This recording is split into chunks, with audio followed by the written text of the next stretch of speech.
On peut très bien, en effet, construire ses propres questions qui sont constituées de plusieurs slides. On pourrait très bien, en effet, sur une page ici, poser une question et renvoyer vers des pages, oui. Donc je vais faire ici une shape. Voilà, on va faire comme ça. Ok. Au niveau du style ici, centré. Ok. Donc lui peut être transformé en bouton, qui va avoir comme action d'aller de Jump to Slide 3. Ok. Je le duplique. Je vais faire réponse 2 amène à la page 4. D'accord. L'interaction de ce bouton, ça va être Jump to 4. Ok.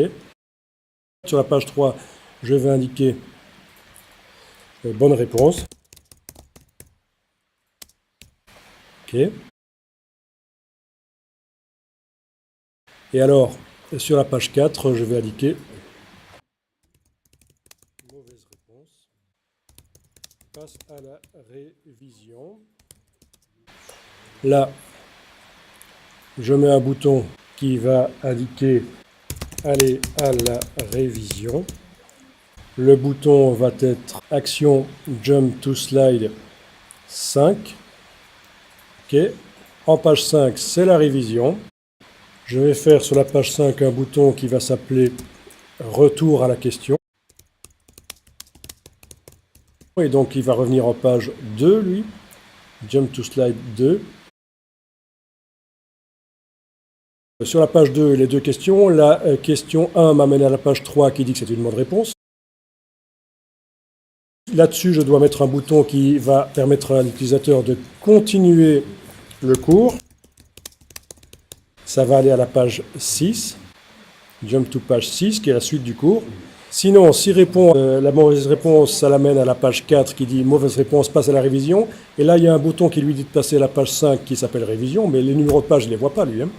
Et puis, il y a retour à la question où il peut à nouveau avoir une chance de répondre. Sinon, il tourne en boucle. S'il répond chaque fois mauvais, il tourne en boucle là-dedans. Donc ça, c'est assez intéressant de faire des interactions comme ça. En effet, c'est une manière de faire.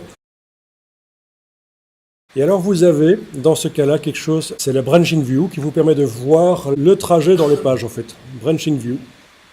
Voilà. Ça, je n'avais pas encore montré.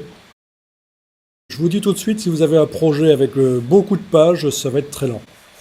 Vous avez la possibilité de zoomer.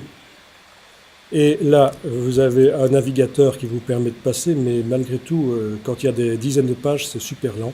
Ici, ça va, c'est rapide. Donc ça, c'est la page d'accueil qui nous amène à la page 2. La page 2 permet donc d'aller soit vers la page 4 si c'est une mauvaise réponse, soit vers la page 3 si c'est une bonne réponse. Il y a un bouton qui dit on passe à la suite du cours, page 6. En cas de mauvaise réponse, il y a un bouton qui dit aller à la révision. Et sur la révision, il y a retour slide 2. Voilà, ça vous l'indique ici. C'est le Branch View, c'est dans Window Branching View.